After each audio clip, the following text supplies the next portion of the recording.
Nós temos uma matéria feita pelo nosso colunista Paulo Capelli, mas voltando ali para a CPMI do INSS, porque nesse finalzinho de trabalhos da CPMI, o que a gente pode perceber também, Gabriel, que foi, claro, houve um destaque ali para o Banco Master, mas também houve um destaque para os nomes que compunham ali a mesa da CPMI do INSS, como o nome de Alfredo Gaspar, relator da CPMI, mas também do presidente da CPMI do INSS, Carlos Viana. E é justamente sobre ele essa matéria que a gente vai ler agora, né, que o Tribunal de Contas da União investiga aí emendas de 6 milhões de reais do relator da CPMI do INSS. Eu falei do Carlos Viana, mas na verdade a gente vai falar de Alfredo Gaspar, que é o relator mesmo. De acordo com o TCU, ele está investigando aí emendas parlamentares de 6 milhões de reais que foram enviadas de Alfredo Gaspar, relator da CPMI do INSS, ao município de Alagoas. O TCU abriu auditoria para investigar o envio de emendas parlamentares destinadas pelo deputado Alfredo Gaspar, que é do PL, lá no município de São José da Laje, em Alagoas. O montante sob análise é de 6 milhões de reais. Nos últimos meses, Gaspar ganhou projeção nacional por ser relator da CPMI do INSS. De acordo com informações obtidas pela coluna de Paulo Capelli, o TCU identificou indícios de irregularidades após análise técnica. A Corte fixou o prazo de 12 dias para que seja comprovada a correta aplicação dos recursos. Segundo a Controladoria Geral da União, o parlamentar enviou 3 emendas à cidade entre julho e dezembro de 2024. A execução dos recursos ocorreu na modalidade de transferência especial, também conhecida aí como emenda PIX. O mecanismo permite o envio direto de verbas da União para estados e municípios com menor vinculação a convênios tradicionais. O TCU determinou que a Prefeitura de São José da Laje apresente uma série de documentos para subsidiar o desenvolvimento dos trabalhos. Então ele coloca a aspa, né, que foi solicitado o envio para o e-mail da equipe de auditoria abaixo informado pelos seguintes documentos e informações relacionadas à emenda parlamentar de Alfredo Gaspar.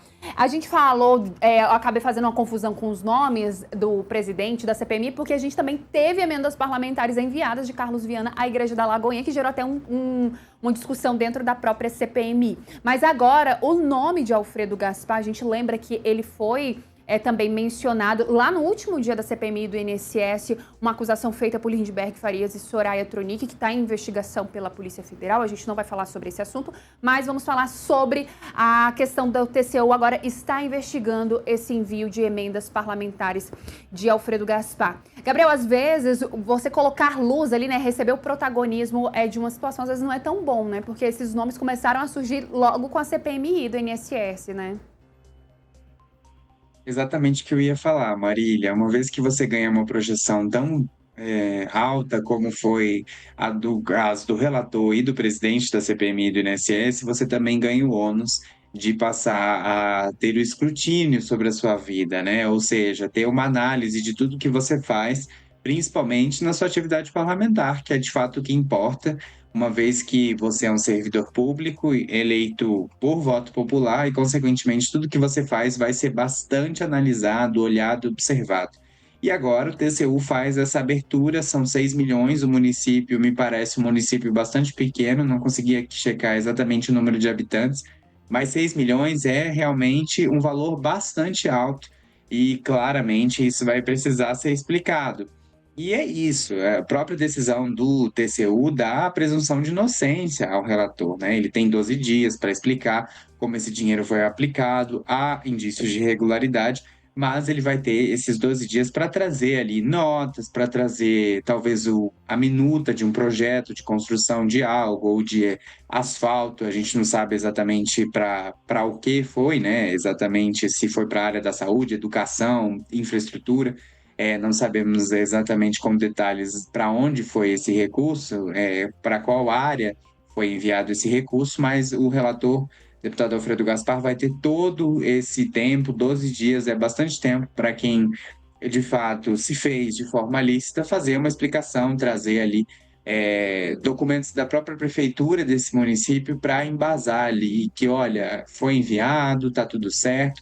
E se não tiver tudo certo, também vai ficar bastante comprovado que, olha, houve um prazo para que se apresentasse ali os documentos, não foi apresentado ou não foi apresentado de forma correta, e aí sim vai avançar a investigação e até talvez bloquear esses recursos ou fazer com que eles sejam devolvidos. Então, é bastante importante quando se trata de destaque, de papel de destaque, que a pessoa que está em destaque faça as coisas de forma bastante lícita, porque se não fizer, vai ser monitorado com uma lupa todos os movimentos. E é o caso que acontece agora com o deputado Alfredo Gaspar, assim como aconteceu com o senador Carlos Viana em relação às emendas que envolvem a Igreja da Lagoinha. Então, há uma exposição muito grande, essa exposição, consequentemente, traz ali o bônus, né, de você ser conhecido. A gente precisa relembrar que esses dois nomes são pré-candidatos ao Senado, Carlos Viana por Minas Gerais, Alfredo Gaspar por Alagoas, então são nomes que querem ter uma projeção ainda maior, porque a gente está falando de uma vaga e uma cadeira no Senado, que envolve ali votos majoritários, ou seja, não dá para você depender dos outros para se eleger, né? No caso de deputado, você depende do seu partido, você depende do desempenho do seu partido e dos seus colegas para se eleger deputado. No caso do senador, é você por você. Então, é um cargo bastante visado por muitos políticos, mas que depende muito de votos, muitos votos. Então, esses dois parlamentares surfaram nessa onda da CPMI e do INSS para se promover consequentemente, mas isso, claro, traz o ônus e agora a gente está vendo essa investigação do TCU e vai precisar ser explicada pelo deputado Alfredo Gaspar, porque 6 milhões, Marília, não é pouca coisa, né? Quando a gente está falando de um município pequeno como esse do interior de Alagoas. O município, Gabriel, ali, segundo as estimativas do IBGE, tem ali cerca de 20 mil habitantes, né? Então vamos acompanhar. E eu acho que com certeza daqui a pouquinho deve vir aí mais uma coletiva de imprensa, porque eles adoram falar também, né? Dar explicações. Vamos ver se eles vão falar de fato. Gabriel.